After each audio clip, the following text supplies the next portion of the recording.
quite at 100%. Field spreads for Clark, the leg side field that is. The two men go out to deep mid-wicket and deep backward square, not quite on the ropes, as Salisbury's in to the right-handed Clark, who goes back, scoops, and is caught by... No! He was caught. Parkinson seemed to have it in two hands. He dived, and as he fell, it must have just jarred against his elbows, and somehow came out. He cannot believe what quite happened there, Callum Parkinson. He had it in his hands for a good second and a half, 2 seconds. He fully caught it. Remarkable. Well. Just must have been, as you said, Richard, the impact on the ground as he caught it. Another chance goes down, and the fielding continues to let Leicestershire down. 50 up for the Outlaws as they come towards the end of the power play. Salisbury is in and swung down towards long leg by Munro. Thick inside part of the bat, but Salisbury must think he cannot buy a piece of good luck at the moment. Parkinson still can't believe what happened there, and neither can Leicestershire supporters. There's been what we've had 1.5 drops, haven't we? You'd say the one to Salisbury was a half chance, but then there's been probably a good 10 to 12 runs. The Salisbury catch at mid-on as well went through. In goes Salisbury, and he has been smashed back over his head for a huge 6. Bounces against the brick walls of the Turner Indoor Centre. And as a consequence, at the end of the power play, the Outlaws looking pretty good. They are 60 for 1. And talk about adding insult to injury. As soon as that drop was made, well, essentially 11 runs added, because they were able to take a single while the ball was lying prone on the floor, as was Parkinson, the fielder. Then he was hit for 4 and a 6. But yes, of course, there was 2 chances went to Salisbury, didn't they? One was a half chance. One definitely should have been taken when he was at short fine leg. And the Foxes... You'd say 2.5 chances and you know, the best part of 15, 16 runs in that power play. Yeah. 60 for 1. Run a ball, they're on for a big total here, Nottinghamshire, if they're not pegged back. And could Shaheen Ahmed be the man to do it? The man who were discussing pre-match about his chances for England. 2 for 25 against Worcestershire. Probably one of the only players to come out with any credit whatsoever. The leg spinner will bowl to Joe Clark, who's 27 not out of 16 deliveries. He's bowling from the pavilion end. This one is a flat delivery, straight one, and it is whipped away on the leg side. It's fielded by Kimber. With the ball just bouncing in front of him, but the ball is lobbed in. So 61 for 1 is the score. Now Munro, 21 from 11, will face. The field changes, so we've got a left-hand, right-handed combination. So the new field sees a long on, deep mid-wicket, deep backward square leg. 3 men out in the deep on the leg side as Shaheen Ahmed comes in. Oh, nearly gets through Munro. That was a beauty. There's a strangled appeal from Hanscom. There's a throw that comes in, and Hanscom wasn't even paying attention to that. I presume that was at the wicketkeeper's end. Was it, Richard, or was that at the bowler's end? If so, it was well off target. Yeah, it's quite hard to tell from Salisbury there, but anyway, it missed both sets of stumps by about 6 yards.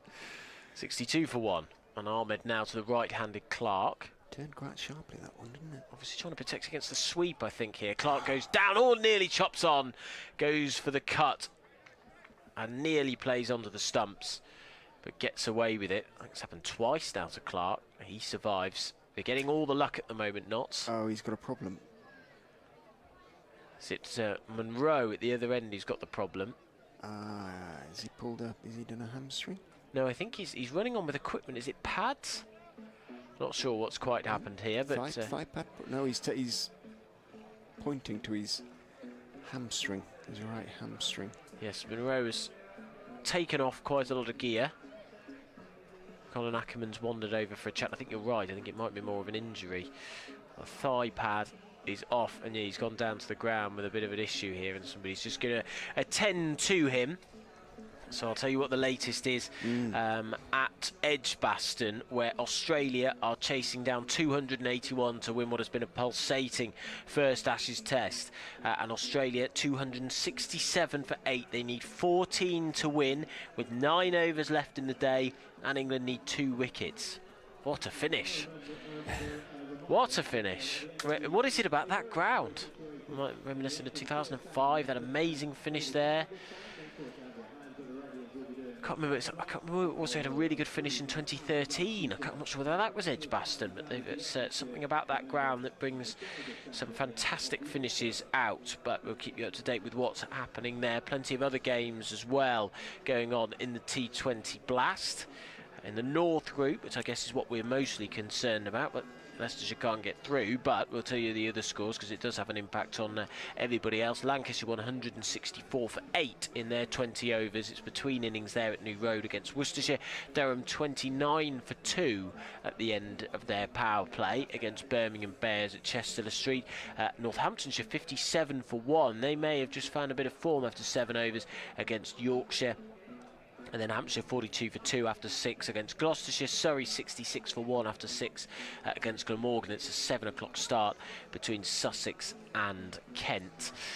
And Nottinghamshire here 62 for 1 after 6.3 overs. Monroe is still getting seen to. We don't have runners really in the same way as we used to anymore, do we? Not in T20, I don't think. I think he's going to have to come off if he has really tweaked a hamstring.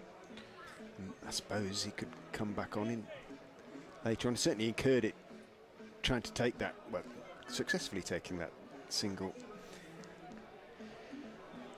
But he's getting bound up. He's getting an elastic bandage put on it by the Notts physio, so it looks like he's going to try and continue. Might be trying to do it off one leg. You might just see some slogging going on. Hope it's just been a twinge of some kind. I was playing on Saturday, and batsman comes out, wickets just fall, and he goes, "I'll be honest with you, Adam, I can't run. I've done my groin, so we won't be running." Right, just what you want to hear from your partner. Just what you want to hear. I got out shortly after, so I didn't get to test how much difficulty it was. Although I did sit and watch the game for the rest of it, and he didn't seem to have as much of a problem as he was making out. He did run a few times, quite well, in fact. I guess that the story of that power play, Richard, was is Monroe back. Yeah, he just ran to the far end to test it out and seemed to do so without any issue whatsoever. I guess the story of that power play was really Nottinghamshire with a lot of comfort, quite a bit of luck, but Leicestershire with their own worst enemy. 2.5 drop catches, as you said, Richard, about 12 extra runs. It was very disappointing power play that has put Notts in a very good position. Yeah, the early declaration is already the subject of discussion. It isn't quite over yet. Arguably, if it wasn't for the early declaration, we wouldn't have had a result at all. You could argue. It's true. And we wouldn't have had this drama. You can criticise England all you want, and I think that the early declaration is certainly cause for justification for criticism. But to be fair to them, we've got an amazing game as a result of it. A great advert for Test cricket. Edgbaston is absolutely packed to the rafters today on a Tuesday afternoon. That's not going to happen anywhere else. So Rahan Ahmed will continue then. We had a good break of about, I don't know, probably about 3 or 4 minutes then, as Ahmed is up to the wicket, tosses this one up. The 4th ball of the over is clipped away by Clark into the leg side. You're going to have a choice of listening in just a second. If you want to stay with us on the cricket, then that's going to be on our DAB frequency, the BBC Sounds app, or BBC Sounds, I should say, and the BBC Sport website and app. But if you want to listen to Chance Litchfield, to take you through the rest of your Tuesday evening, then you can on FM. We'll get one more ball from Rahan Ahmed. I hope he's moving the field round. As he comes in, bowls here at Grace Road to Monroe. Back goes Monroe, clips it into the leg side, and they will scamper through for a single. So, if you want to listen to Chance, now's your time to turn over. But if you want to stick with the cricket here on DAB, we will be glad to have your company. Alex Hales has padded up again, just in case he is required as a runner. But Monroe, although not moving completely freely, has completed 2 singles. Ahmed bowls, clipped into the leg side by the right-handed Clark, and that will be the end of the over. 5 from it from Ahmed, not too shabby at all. He keeps it relatively tight and not still in a good position. 65 for 1 is the score, with Monroe on 23, bandaged up, and Clark looking comfortable, 30 off 20. Me and Richard keep looking at the scoreboard, looking up at the game, then diving down to our computers to see what's happening at the test match. 269 for 8, the Aussies. They need 12 to win. I think they've probably done it, haven't they? 8.1 overs to go there at Edgbaston.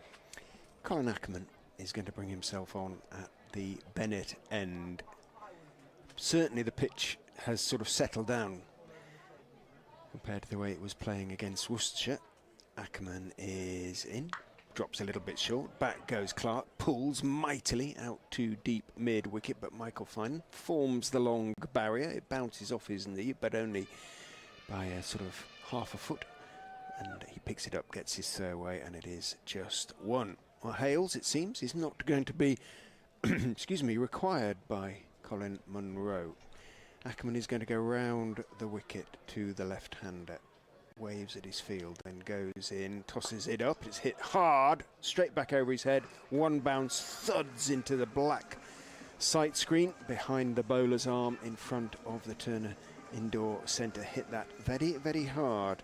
Colin Munro, he's got over 300 runs in the competition now, came into this game on 295, averaging pretty much 30. Ackerman is in, he tries to repeat the feat, gets an inside edge that trickles or rolls relatively slowly down to Ahmed at short fine leg on the edge of the circle.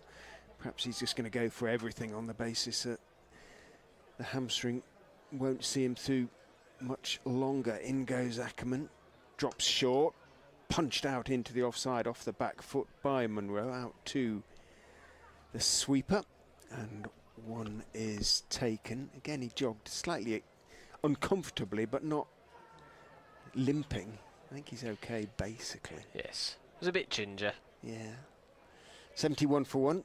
Munro 28 off 16, but it's Clark on strike. Hits huge blow over long on, and onto the marquee, which shudders. You could see then that the sort of transparent bit, the windows in inverted commas, shuddered then in the light, and one gentleman jumped. He was very startled, but happily didn't connect with anybody.